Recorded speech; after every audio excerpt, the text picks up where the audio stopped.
The United Arab Emirates, UAE, is well known for being home to some of the world's richest families, with the Al Nahyan dynasty from Abu Dhabi standing out as one of the wealthiest. In this video, we'll take a closer look at the luxurious lifestyle of the Al Nahyan royal family. The Al Nahyan dynasty plays a crucial role as the ruling family of Abu Dhabi, the wealthiest of the 7 Emirates and the capital of the UAE. Their vast wealth can be traced back to the discovery of oil in their region in 1958.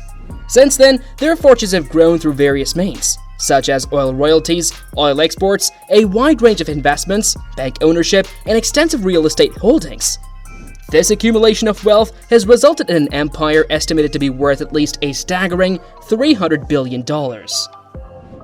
Determining the precise size of the royal family's wealth is challenging due to the blurred lines between the government and the family. This is partly because the family has played a significant role in governing the country since its independence. Currently, the family is led by the 6 sons of the UAE's founder, Sheikh Zayed bin Sultan Al Nahyan, from his 3rd wife, Fatma bint Mubarak Al Kitbi. These sons not only hold authority in Abu Dhabi, but also wield significant influence in the other Emirates. Among these prominent figures are Sheikh Mohammed bin Zayed Al Nahyan, often called MBZ, Sheikh Tahnoon bin Zayed Al Nahyan, and Sheikh Mansour bin Zayed Al Mansour. MBZ not only leads the family, but also serves as the current ruler of Abu Dhabi and the president of the UAE. He's incredibly wealthy, worth a staggering $30 billion. Known as MBZ, he's famous for spending his fortune in extravagant things that only a few can afford. For example, back in 1981, he had a lavish wedding with Princess Salama, which cost around $100 million. He even had a stadium built for the celebration, which could hold up to 20,000 guests and lasted for 7 days. Clearly, he knows how to throw a grand party. When you look at what MBZ owns, you'll find many luxury items. Being a billionaire, he has to have a yacht. He has one called the Robdon, which is 73 meters long, can go as fast as 27 knots, and has 15 captains to take care of it. It can accommodate 14 guests and 16 crew members, and it's worth $60 million. But that's not all. He also has the world's largest yacht, the Zam, which used to belong to Sheikh Khalifa, the 2nd president of the UAE and Sheikh Zayed's son. The Zam is incredibly complex and fancy, with a budget estimated between $400 million and $600 million. But MBZ and his family don't stop at sea. They also own several private jets, including a $450 million Boeing 747 and $180 million Boeing 787, both big enough for the entire royal family. After all, when you are a billionaire, why settle for a small private jet when you can have a giant plane all to yourself? His brothers are also very powerful. Sheikh Tahnoon runs the Abu Dhabi Wealth Fund ADQ, is the chairman of the First Abu Dhabi Bank, and is the national security advisor.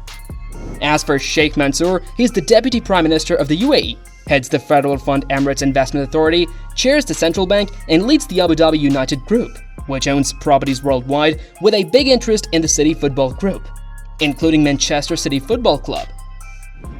The Al Nahyan family is becoming prominent in the sports world, and they're growing their power in the Al Nahyan Empire. Their success comes from the Royal Group, a big group of companies in different parts of the world. They work in areas like tourism, robotics, finance, food, and entertainment. This group helps the family become powerful worldwide, and their stuff is worth about $300 billion. They own cool things like buildings in London, especially the fancy Berkeley Square House. They also have lots of palaces everywhere, but one place we should check out is the Royal Palace in Abu Dhabi, called Qasr Al Watan. It's not just where the president lives, it's also a cool place for tourists. The Royal Palace is quite new, finished in 2017 after lots of work that took 150 million hours and cost around $490 million. It opened for visitors in 2019 and even got nominated for an award in 2020 as the best tourist place in the Middle East. With such a big budget, the palace had to be amazing. And it really is. It's huge, covering 380,000 square meters with 2,300 rooms inside. You can find libraries, places to eat, shops, and more. The outside looks great with white walls made of granite and limestone. But the real magic is inside. It's filled with beautiful blue and gold designs, over 5,000 of them inspired by Arab culture, covering the walls, ceilings, and floors. And there's a massive chandelier that weighs 12 tons with 350,000 pieces of crystal.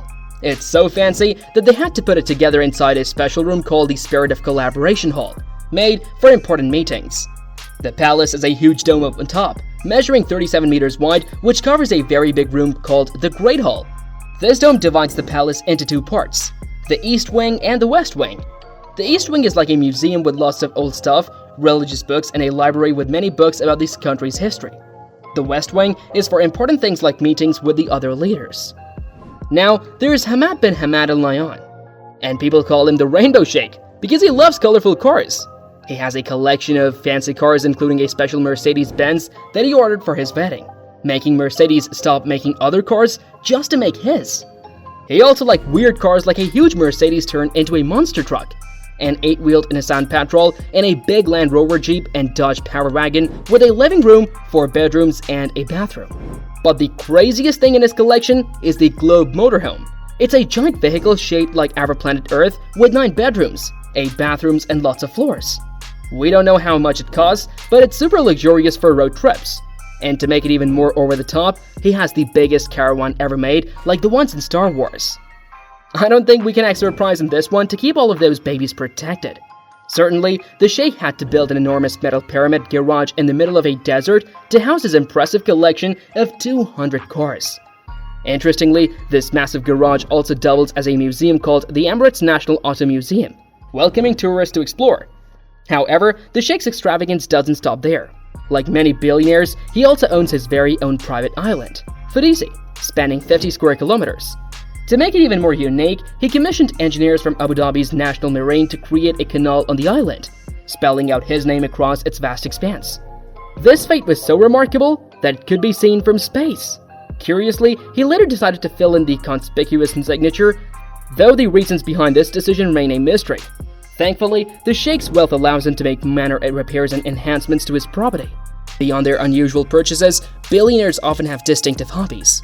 In the case of the royal family, they have a deep passion for falconry, a tradition passed down through generations, including MBC's involvement with his father. Falconry involves training falcons to respond to commands, especially to execute precise attacks. While falcons themselves may not be overly expensive, the royal family insists on having the very best, which can cost up to $250,000 per falcon. Remarkably, MBC also established a falconry school bearing his name, dedicated to preserving this cherished tradition for future generations. Whether future generations will embrace this hobby as enthusiastically as MBC or have the financial means to afford it remains uncertain. However, it's evident that the royal family's wealth extends beyond their personal interests. In his brother Sheikh Khalifa's philanthropy footsteps, MBC frequently donates a portion of his considerable fortune to various causes.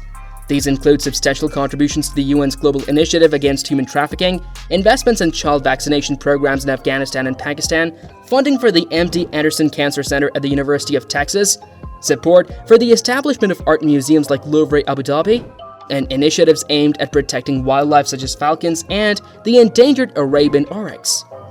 The royal family's wealth isn't confined to themselves, as they actively contribute to numerous charitable, scientific, and cultural endeavors, ensuring that their fortune benefits a wider community. That's it for today. If you liked this video, be sure to subscribe to our channel and hit the bell icon for more interesting content.